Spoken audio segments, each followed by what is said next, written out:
जवळजवळ 6 वाजल्यापासून मी खेडच्या टोकापासून आता रत्नागिरीपर्यंत स्वतः प्रत्यक्षात मुसळधार पावसानं झालेल्या नुकसानाची पाहणी केलेली आहे. दुर्दैवानं दहिवलीमध्ये खेड तालुक्यात एक फार मोठी लँडस्लाईड त्या ठिकाणी झाल्यामुळं 3 लोकं त्याच्यामध्ये गाडली गेली होती. एका महिलेला सुरक्षित बाहेर काढण्यामध्ये NDRFला यश आलं.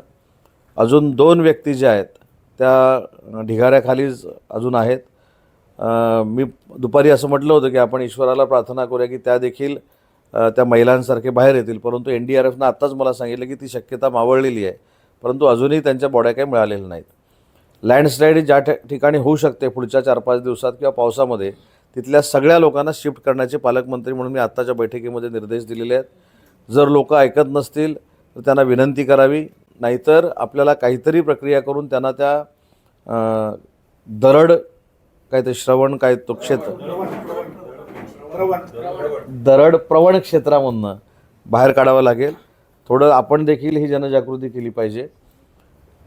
आरोग्याच्या सुविधा, आता पावसानंतर जी काही रोगराई पसरेल त्याच्यासाठी आरोग्याच्या सुविधांचा देखील मी आता आढावा घेतला.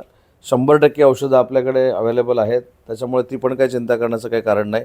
मी खेडच्या व्यापाऱ्यांना देखील भेटलो, चिपळूणच्या व्यापाऱ्यांना देखील भेटलो, चिपळूणमध्ये देखील आपत्कालीन बैठक घेतली, संगमेश्वरच्या सगळ्या व्यापाऱ्यांना मी भेटलो. पण एक समाधानाची बाब आहे की प्रत्येक व्यापाऱ्याने मला हेच सांगितलं की ज्या पद्धतीनं 2021ला पाणी हे खेडमध्ये शिरलेलं होतं, चिपळूणमध्ये शिरलेलं होतं, संगमेश्वरमध्ये शिरलेलं होतं, या 3 मोठ्या नद्यांचा गाळा काढल्यामुळं पाणी शिरायचं मार्केटमधलं जे ती उंची होती 4 मीटर, 5 मीटर, 3 मीटर, ती आता कमी झालेली आहे आणि पूर्णतः तिथली जी वस्ती आहे ही सुरक्षित झालेली आहे. पाणी आणि ते नुकसान किती दिसून आलं आपल्याला टेंटेटिव्ह अंदाज? ते आता कशेडी घाटामध्ये आपण म्हणतो की दरड कोसळलेली आहे. मी अजून एक तुम्हाला करेक्ट करतो की कशेडी घाटामध्ये कुठेही दरड कोसळलेली नाही. सगळ्यात आश्चर्याची बाब आहे म्हणजे हा खरं तर आपण आता विद्वानांकडनं सल्ला घेतला पाहिजे.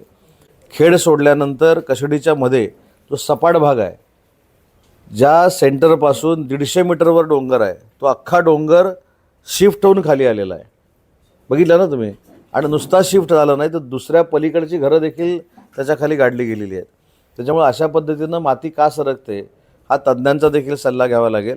त्याच्यामुळे वित्तहानी जी झालेली आहे त्याची नुकसान भरपाईचे पंचनामे करण्याचे आदेश मी दिलेले आहेत. जीवितहानी जी झालेली आहे तिथं 4 लाख रुपये जे आपण देतो ते तातडीनं देण्याची मी सूचना दिलेल्या आहेत. आणि ज्या ठिकाणी 2-3 घरामध्ये पाणी शिरलं होतं तिथं मदतच होऊ शकत नाही त्या लोकांना शिवसेनेमार्फत आम्ही मदत केलेली आहे. 5-6 दिवसच पाऊस दहिवलीचा विषय झाला भूस्खलनाचा, तर लोकांना हलवलं नाही. तुम्ही आता आदेश म्हणालात, ह्याआधी काही प्रशासनानं काम 100% केले. हा अतिशय महत्त्वाचा प्रश्न आहे. 100% केले, म्हणूनच तुमची मला आवश्यकता एवढ्यासाठीच आहे. त्या भागामध्ये अनेक वेळा प्रांताधिकाऱ्यांनी, तहसीलदारांनी सांगूनसुद्धा आम्ही तिथून हलणार नाही ही आडमुठी भूमिका काही लोकांनी घेतली. आता शेलारवाडीच्या बाजूला निकमवाडी आहे, त्या निकमवाडीतल्या 54 लोकांना आज तिथे मी गेल्यानंतर हलवलं आहे. पण काल देखील त्यांना ज्यावेळी सांगितलं की इथनं तुम्हाला बाजूला गेलं पाहिजे, त्यांनी आकांडतांडव केला पण तिथनं ते हटले नाहीत.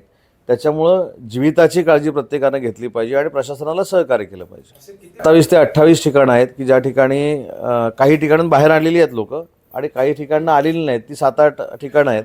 ते आता मी पोलिसांना सांगितले आणि प्रशासनाला सांगितलं की त्यांना कन्व्हिन्स करून बाहेर आणा.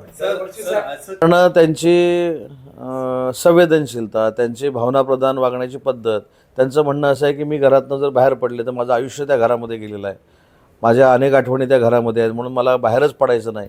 ही आता मानसिकता शेवटी आपण बदलली पाहिजे. जीव महत्त्वाचा आहे हे आम्ही त्यांना पटवून दिलं पाहिजे. तर नैसर्गिक आपत्तीचा जर आपण आवाका बघितला आपल्या कोकणातला, तर ही नैसर्गिक आपत्ती काय सांगून येत नाही.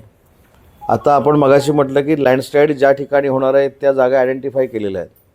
आपण म्हणतो की कशेडी घाटामध्ये दरड कोसळलेली आहे, पण ज्या ठिकाणी ही दरड कोसळली किंवा डोंगर शिफ्ट झाला हे कोणी सांगू शकत नव्हतं की हा डोंगर रस्त्यावर येईल. त्याच्यामुळे नैसर्गिक आपत्ती आहे ना.